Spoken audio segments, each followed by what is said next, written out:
வணக்கம். இன்னைக்கு முக்கியமான ஒரு தலைப்புல பார்க்க போறோம். டீலிமிட்டேஷன் அதாவது தொகுதி மறுசீரமைப்பு அப்படின்னா என்ன? அதனோட பலன் என்ன? அதனோட விளைவுகள் என்ன? அப்படின்னு சொல்லி தெரிஞ்சுக்கிறதுக்காக இந்த பதிவு. நாடாளுமன்றத்துல 3 மசோதாக்கள ரீசென்ட்டா தாக்கல் செஞ்சாங்க. அது என்னன்னா, பெண்களுக்கான இடஒதுக்கீடு 33% அதாவது நாடாளுமன்றத்துல பெண்களுக்கான இருக்கைகள் 3ல 1 பங்கு கொடுக்கப்படும். அடுத்தது 2வதா டீலிமிட்டேஷன் ஆஃப் ஸ்டேட்ஸ் மாநிலங்களுக்கான தொகுதி மறுசீரமைப்பு. 3வதாக டீலிமிட்டேஷன் ஆஃப் யூனியன் டெரிட்டரிஸ் அதாவது யூனியன் பிரதேசங்களுக்கான தொகுதி மறுசீரமைப்பு. இந்த டீலிமிட்டேஷன் அப்படிங்கிறத எந்த அடிப்படையில இவங்க குடுக்குறாங்க அப்படின்னா, மக்கள் தொகை பேஸ் பண்ணி குடுப்பாங்க. இன்னொன்னு ப்ரோரேட் கான்செப்ட்ல குடுப்பாங்க. இப்ப எந்த முறையில குடுத்துருக்காங்க? நாடாளுமன்றத்துல சொல்லியிருக்கிறது எதுன்னா, ப்ரோரேட் கான்செப்ட்ல. அதாவது இருக்கிற தொகுதிய அதிகப்படுத்துறது. அதுக்கு அத வச்சு தான் இவங்க இந்த மசோதாவ தாக்கல் செஞ்சிருக்காங்க. நாடாளுமன்ற தொகுதி மறுசீரமைப்புனால 543 அப்படிங்கிற அந்த எண்ணிக்கை எவ்வளவா மாறும் அப்படின்னா, 816 ப்ளஸ்ஸா மாறுறதுக்கான வாய்ப்பு. இதனால பெண்களுக்கான இருக்கைகள் நாடாளுமன்றத்துல கூடும். அதாவது 33% கூடும். 3ல 1 பங்கு இருக்கைகள் பெண்களுக்கானதா அங்க இருக்கும். சரி, இதுக்கு ஆதரவு எந்த அளவுக்கு இருக்கு நாடாளுமன்றத்துல? எத்தனை உறுப்பினர்கள் இதுக்கு ஆதரவு தெரிவிக்கிறாங்க, எதிர்ப்பு தெரிவிக்கிறாங்க அப்படின்னா, ஆதரவு தெரிவிச்சவங்க 298, எதிர்ப்பு தெரிவிச்சவங்க அப்படின்னா 230. இப்ப அதிகமா தானே இருக்கு. அப்ப ஆதரவு அதிகம்னா நமக்கு இந்த மசோதாவை தாக்கல் செய்யலாம் அப்படின்னா தாக்கல் செய்ய முடியாது. 3ல 2 பங்கு அப்படின்னா 352 பாராளுமன்ற உறுப்பினர்கள் இதுக்கு சப்போர்ட் பண்ணணும். ஆனா பண்ணல. அதனால இந்த மசோதாக்கள தள்ளி போட்டிருக்காங்க.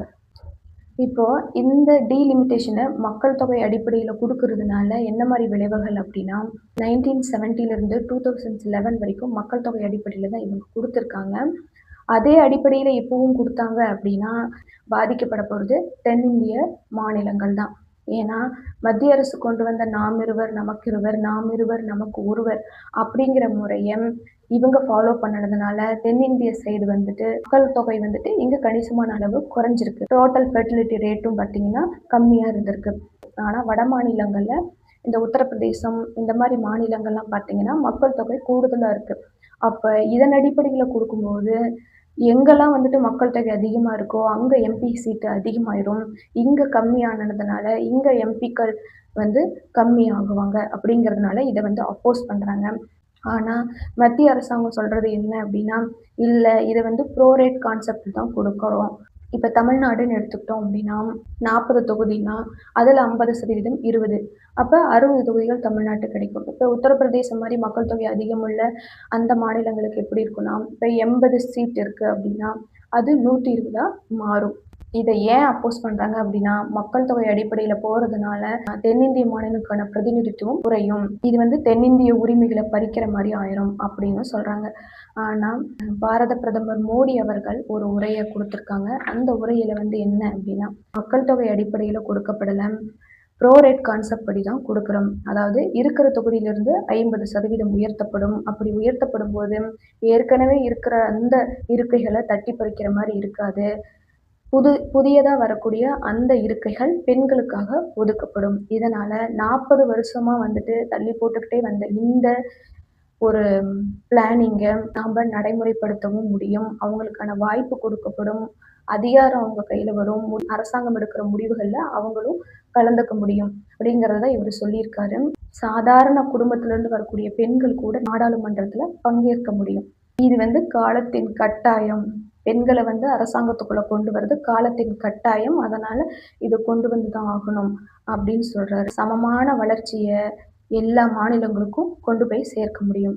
அதாவது இந்த விகிதாச்சார அடிப்படையில போறதுனால மாநிலங்கள் சிறிது, பெரிது அப்படிங்கிற அடிப்படையில போகாது. மக்கள் தொகையும் குறைவு, அதிகம் அப்படிங்கிறத வச்சும் இந்த முடிவுகள எடுக்கப்பட மாட்டாது.